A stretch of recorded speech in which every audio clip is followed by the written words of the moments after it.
One of the things I find fascinating about treasure hunts, including the current one that's going on, there's Treasure Inside, the John Collins Black National Treasure Hunt. But even if you're watching this after all of those treasures are found at some point in the future, I think you'll find something relevant in this. Because what I'm going to offer you here is really important to learning how to play the game of a treasure hunt well. Now, I'm no expert. I haven't solved hundreds of treasure hunts in my life, but I have devoted a lot of time studying game design and gamification and game principles and learning design experiences. And I've looked at design principles across different contexts and environments. And so let's dive into this together. Let me just start with making a little bit of an argument for why this is important. Imagine you were going to sit down, you were going to play a game with someone, and they pull out a checkered board with black and white spaces, and there are all of these pieces along there, one that looks like a little horse, one that kind of has a crown on it, and you've never seen this game before, and the other person knows the game and knows the rules of the game really well, and you start to play, and all of a sudden they make a move, and you're not quite sure what to do, so you just try to make a move. Well, that's an illegal move. You can't. And then you find yourself frustrated, and along the way, you're trying to figure out the rules of the game. The person who knows the rules of the game is going to have a huge advantage. And even in other kinds of games where the rules aren't quite as stringent and you can stretch the rules and you can kind of push to the edge of them, like in athletic games where you might get a foul and maybe you strategically decide to get a foul because it gives you an upper hand or your team an upper hand. And so you, regardless, you know the boundaries and you know the rules of the game, and it helps you to perform better. It helps you to achieve the end. Well, that's what we're going to try to do here. The content that I have for this video is going to walk you through how to think about the rules of a treasure hunt game. And so we'll dive into that together. So let's start with this.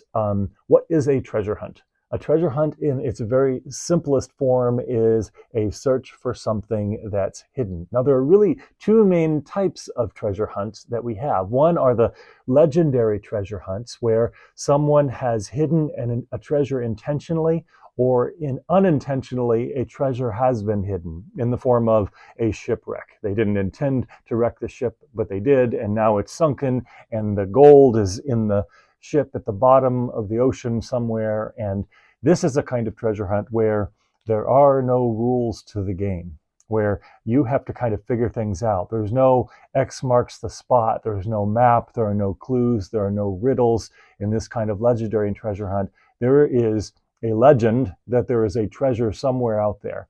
And maybe clues have emerged and developed over time through legend and lore and through barroom conversations or coffee shop conversations, and you get these different rumors passed along the way. And so the participants actually kind of create the clues and the rules sometimes along the way in this legendary treasure hunt. Now, there is a derivation of the legendary treasure hunt where you have someone who intentionally hid a treasure, not for anyone else to find, but for them to come back and to get later.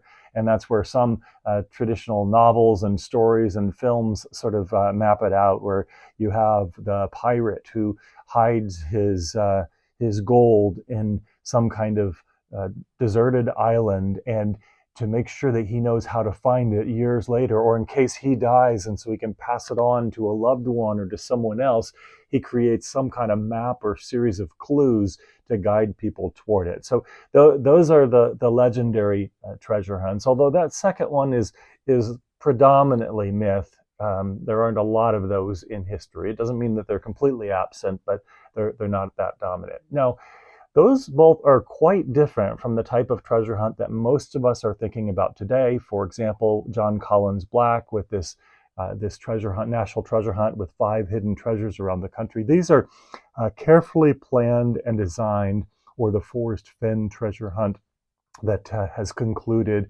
or there are a number of others that are underway and have concluded in the past, where these are actually designed treasure hunts. And I would argue that these designed treasure hunts fit within the broader definition of a game. And there are different working definitions of a game, but fundamentally, many scholars would argue that there are 3 basic critical attributes for something to be defined as a game. 1 is there's a goal. 2 is there are a set of rules, and 3, there's voluntary participation. Now, oftentimes there are feedback mechanisms and other things like that incorporated as well, but fundamentally, a game is a game if it has a goal, it has a set of rules, and there's voluntary participation. And a treasure hunt, a designed treasure hunt, fits that very well. The goal, at least for some of the participants, is to actually find the treasure. Now, the treasure hunt, the person who designed the treasure hunt may actually have some ulterior motives as well, some other goals. Maybe, for example, they want a person to be drawn into nature and to be drawn into community and teamwork and collaboration. And so maybe they want a kind of metaphorical treasure to be discovered along the way for the participants, so that even those who never find a treasure walk away with a metaphorical treasure of some sort. And yet, so there could be layered goals. And yet, for many treasure hunters, what kind of gets them involved initially is the idea that there is something hidden to be found, and I might just be the person to find it. So that's the goal of a treasure hunt. All kind of basic treasure hunt games have that goal. And then the rules. Now, the rules are interesting with the treasure hunt because almost all treasure hunts start with some general set of rules, but they could be revealed as the game goes on. It could be that maybe you're given just a few simple rules or hardly any, and you have to kind of figure out what the rules are to help you progress in the game. And of course, voluntary participation is self-explanatory. It's something that's not mandatory. So that's what we're talking about here. We're talking about treasure hunt games that are intentionally designed, right? Now, stay with me. I know that I'm kind of walking us through this step by step, but it's important because what we're doing is building a little bit of a mental framework that can help us to understand how to play the game better and actually how to design treasure hunts if we ever choose to do so for other people. So if you see me looking off screen, I have a little outline that I'm using and I'm just kind of peeking at every so often to make sure I stay on point. So there are really 5 common formats for a treasure hunt. And there can be others as well, but I'm just going to narrow it down to these 5. So one is the clue chain treasure hunt. And so this is the kind of treasure hunt where maybe it begins with a single clue. And it could be designed in a linear way. So that clue, once you solve that clue, it leads you to a second clue. And that clue then leads you to a third clue. And that leads you to a fourth clue. This is a very, very popular form of treasure hunt in films and in books because it lends itself toward a narrative arc. You can kind of walk your way through. And by the way, in future videos, I will be doing an analysis of different treasure hunt films. Like we'll go through National Treasure. We'll do the classic of all classics for treasure hunts. We'll do Treasure Island. We'll go through some others, and I'll actually walk through them from a design perspective and show you how the treasure hunt was designed, and that will give us a little deeper understanding of treasure hunting and treasure hunt design more broadly. So the clue chain is one type of treasure hunt where you kind of are leading one clue to the next. And by the way, if you are involved in a treasure hunt right now, that's a good question to ask. Is this treasure hunt then a clue chain treasure hunt? Am I looking for just a clue to the next bit of information that will lead me to another one and lead me to another one? That's not the only kind of treasure hunt, though. Another kind is a treasure hunt that is a puzzle object treasure hunt. And by the way, these can all be combined and mixed and the like, so they're not completely exclusive of one another. So a puzzle object could be a treasure map, which is the one that was popularized in the famous 19th century book Treasure Island, with X marks the spot on the map. That's really where that concept was largely created or invented in a way as a literary device, and it works very well. And so the map approach to a treasure hunt, that is a puzzle object that leads you. But a puzzle object could also be something like a poem or a memoir, as in the Forrest Fenn treasure hunt, or a book, as in the John Collins book, There's Treasure Inside. And the puzzle object plays a central role as a guide toward discovering the treasures. Now, could you have a puzzle object and a clue chain? Absolutely. It could be that a puzzle object is just one step or one part in the clue chain, or it could be that the puzzle object is the sole element that's needed. Maybe you need to gain a little bit of insight from outside of the puzzle object and kind of do some research and understand historical background and things like that. But the puzzle object can be designed in such a way that it's largely self-contained, that if you just have a pair of boots and this book, you can go and find these treasures, as some have suggested with the John Collins Black book, although people in that treasure hunt community sort of disagree on exactly what that means. But this can be really helpful to note that that you are operating within a puzzle object treasure hunt design. That's kind of valuable. A third one, by the way, is one that sort of fits these others. It can be part of a clue chain or a puzzle object, but it's the modern geocaching approach, which is largely that your clues are leading to a specific location. So some kind of indicator of a very specific location, and these objects are hidden. So your clues may reveal the coordinates to a next clue or to the box itself. And so that is really just maybe a feature of either a clue chain, or it could be, it could fit in a lot of different designs. Another one is a alternate reality game. And this one is intriguing to me. I love the alternate reality games. An alternate reality game is one where fiction meets reality, where you are out in the real world and interacting and engaging. And sometimes there are actually people that are playing roles. There are clues that are put in. Alternate reality games oftentimes will create fictional websites. And maybe you find an email address and you send an email address and a fictional character. It's maybe the game designer, someone behind the scenes, the puppet master, is sending you a clue back. Or so you could have email, you could have fictional websites, you could have people. It could be someone that's been trained, maybe a barista at a coffee shop, who, when you order something that's not on the menu, they're told to reach under the table and hand you a card that gives you another clue. So it can be designed in a lot of ways, where you have different actors and others. Some of them are quite ornate. Some of them are designed that are time bound. They're limited to a specific location and you're in it. Others, it gets kind of confusing and you don't know if you're in the game or not at any given time. But there's an interesting element to this. I find this one interesting because with, for example, there's a treasure inside. I haven't heard a lot of people musing about this possibility, about whether or not there is an alternate reality game element to this treasure hunt at some point or not. I tend to think that the answer is no, but I could be mistaken on this. There could be somehow, in some way, some kind of characters that are involved. And by the way, even with these other kinds of treasure hunts, when you're designing a treasure hunt, the designer gets to choose their role in the treasure hunt. And sometimes they play the role of a character, where they get on media and they reveal additional clues every so often, or they try to mislead you, or other things like that. In the Forrest Fenn treasure, it was sort of unusual, because Forrest Fenn would respond to emails of treasure hunters. And even if you watch the documentary on Netflix, even invited, at least there was one person that was invited over his house and got to know him very well. And so that's an interesting kind of element. Does that make it an alternate reality game or not? Well, it does add the character element. So that's a feature of an alternate reality game.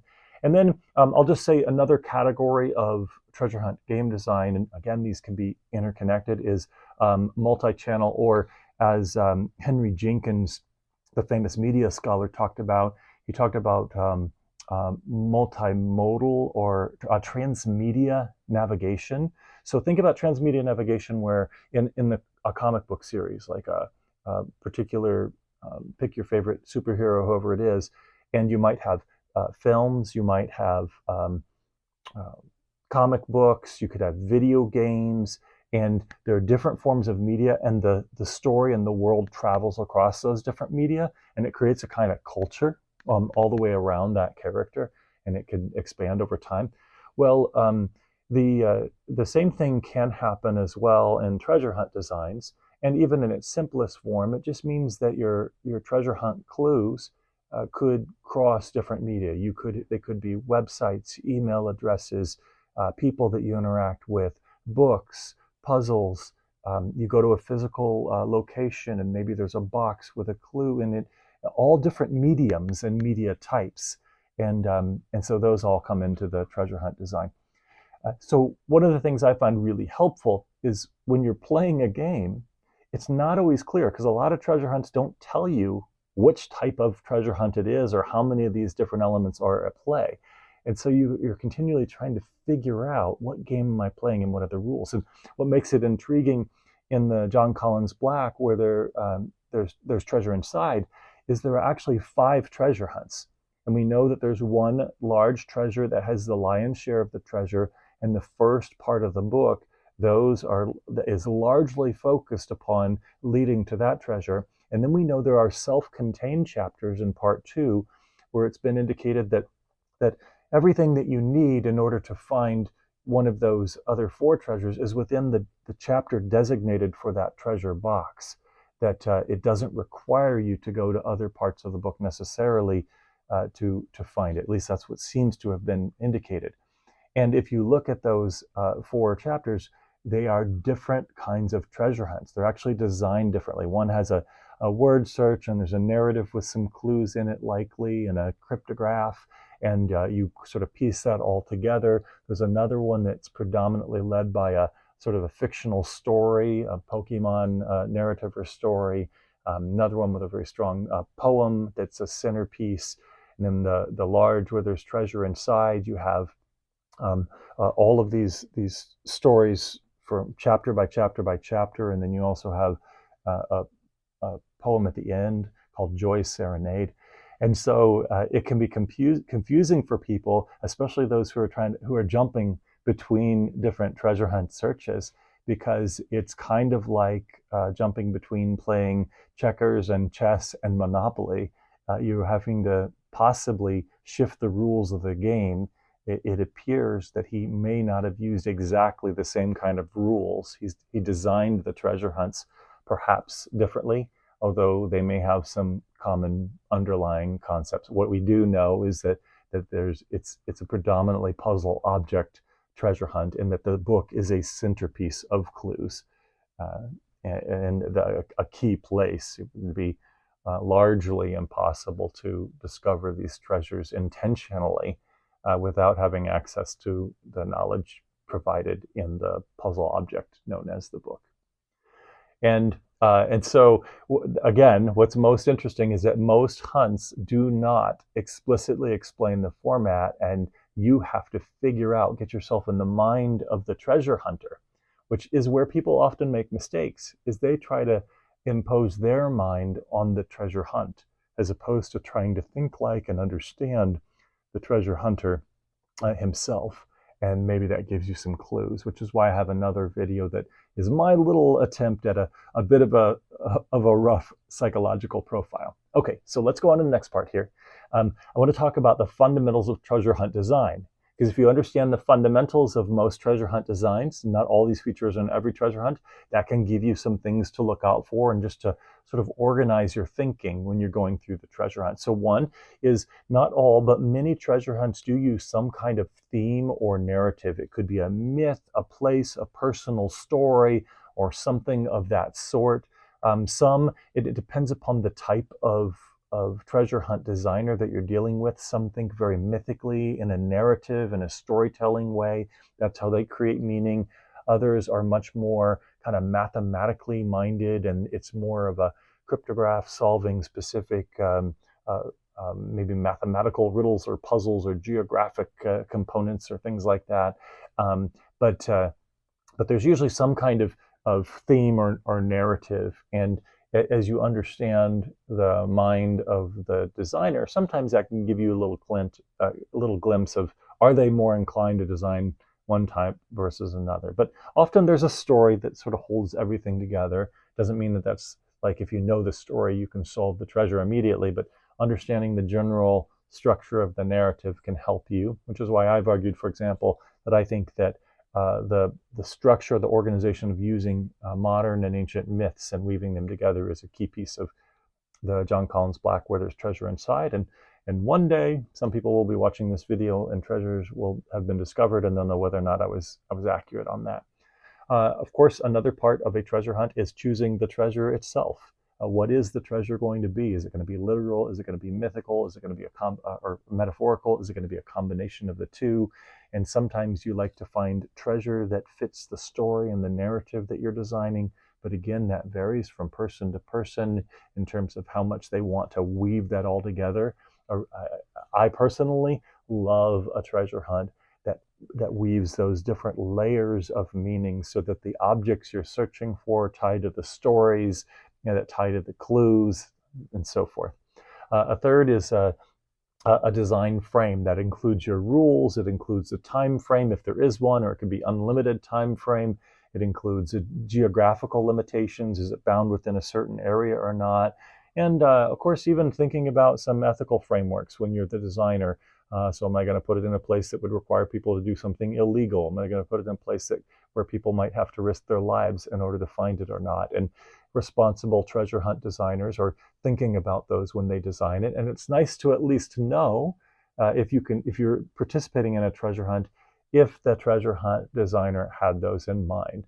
So for example, the Forest Fen treasure hunt that was popular because of the documentary that came out in 2015, that one, it seems as if the designer might not have thought quite as thoroughly about some of those ethical principles and the like. I'm not saying that he was unethical. It's just that was not a really sophisticated part of the design. And so there's a lot left. That's perhaps why John Collins Black and There's Treasure Inside became much more explicit, and even has sort of a safety section at the end of the book, just to clarify and say, hey, here are some things you can keep in mind. No life or limbs will have to be sacrificed in order to discover these treasures, and talked about it not being buried and being on public land and so forth. Clues. So obviously that's the other key part of a design. If you have your narrative and your treasure and you have your kind of broad design frame, then you're going to figure out where do I put my clues? And some treasure hunts are designed where pretty much all the content that you interact with is a clue. Others will hide the clues within a broader array of content. So for example, that's especially true with puzzle objects. Usually if you're dealing with a traditional clue chain treasure hunt, that when you get a clue, everything in that is the clue. But it's pretty common in puzzle object approaches to treasure hunts that maybe there is room for some content that isn't a direct clue, or not everything needs to be understood in order to get a solve and actually discover the treasure. Now that can vary. Someone could design a complex puzzle object where you have to know every single nuance and detail and part of it in order to solve it. But oftentimes there's room for a few different paths to kind of get there with puzzle objects, or a little bit of space. The treasure map idea can be a bit more scripted. It varies. It's good to kind of think about. And then we have communication. So how is it announced that there is actually a treasure that's hidden? Is it with a puzzle object like a book that's released? That could be one approach. It could be something that's a video dropped on YouTube and people just begin to discover it, or a web page that you're just waiting for people to find or discover, and as they do, they have an opportunity to choose whether they're going to be participants. There are actually some platforms that are being set up where you will pay to participate in treasure hunts, and they'll reveal regular ones regularly, podcasts that are starting to be designed around weekly treasure hunts and things like that. But how are you going to communicate? And will you communicate as the designer? Will you be a hidden designer, or will you be engaged and let yourself be known and seen every so often? The kind of the Willy Wonka approach, which is a little bit of what the John Collins Black one does, where Willy Wonka didn't really reveal himself. He was completely hidden until people discovered the